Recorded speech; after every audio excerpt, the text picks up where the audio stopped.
I'm Bob Wilson with my daughter Katie. We run Gilbrea Farm in Wellington County, Ontario. We're a mixed cow-calf operation and we supply breeding stock to commercial producers. So cattle are prey species originally, and so as prey they tend to do a very good job of hiding their illnesses. So by the time you see an animal actually showing that it's sick, it's probably a lot sicker than you think it is. So being able to catch stuff early is fairly critical. In a farm situation, one of the most important skills for anybody and everybody on the farm is to be observant. And pay attention to what the animals are telling you through their body language, whether it's, the calf's ears are drooping, it's not just right, or when the herd moves, there's that last cow, why is she the last cow? Signs like that, those are really important, and if you can get on stuff early, you have a much better chance of getting a good recovery, a good outcome. Employees are kind of the boots on the ground and the eyes of the operation, so they need to be trained really well to be observant. They're the ones who see firsthand how the cattle are behaving, and it's typically cattle behavior that gives you your first indication of sickness or illness or something's not right. And so having employees that see that and don't ignore that and report it to you helps a lot in maintaining herd health. My name is Dr. Rex Crawford, and I'm a large animal veterinarian in Dufferin County and surrounding areas. To start with, our use of a vet was mostly for emergencies, whether it was trouble calving or injuries on the farm. But over time, it's evolved to become more of a preventative medicine, where we use a vet in a herd health program throughout the year to maintain our herd health and look at the procedures that we use so that we can be ahead of problems rather than respond to them. We have our vet come down routinely, a minimum of once a year. He comes down for a preg check. He does body condition scoring at the time and consults with us on how our animals are physically. Veterinarians' role in maintaining the herd health of our cow-calf operations vary from farm to farm.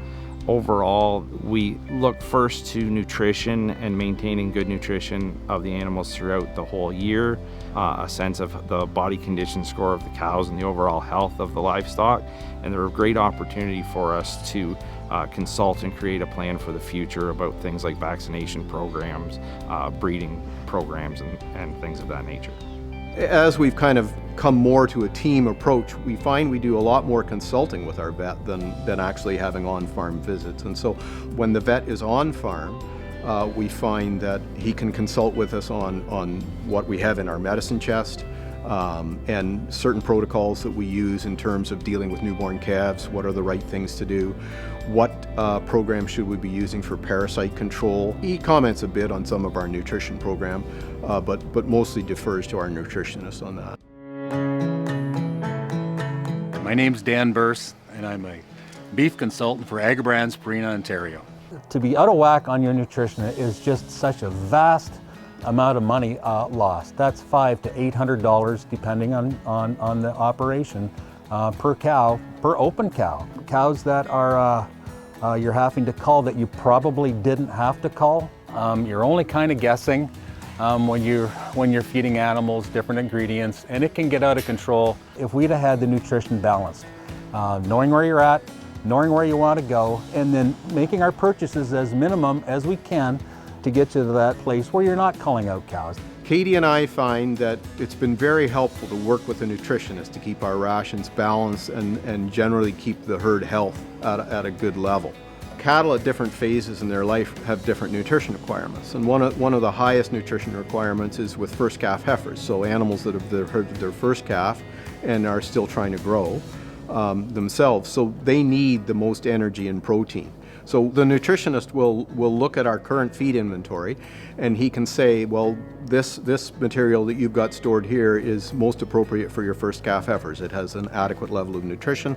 Your mature brood cows who need a little bit less, you can use this poorer quality stuff with them and still have adequate results. And from time to time, we find that we do have to buy additional supplements, and so he'll guide us with that as well. Some of the tools we use as nutritionists range from being as basic as just core sampling tools to be able to get into the bales. We have a laboratory, world-class laboratory at Purina, where all the samples are sent We can test for not only the nutrition, but also for different molds, or if there's something suspect there, also for the health of the animal and for the producer. More complex is the ration balancing program. We have a world-class ration balancing program with Purina through Cargill, and it's around the world. It's not just a local Excel spreadsheet that we use. It's quite elaborate. And we can really pinpoint exactly where we are in our nutrition, and then we can go where we need to go in that year with the feed that we have in inventory, with the feed we've grown that year, and then for our expectations for where we want to go in that year for as least amount of money as we can, and it's called a Beef Pro system. Healthy cattle are just economically going to be better for you. Healthy cattle are more resistant to getting sick.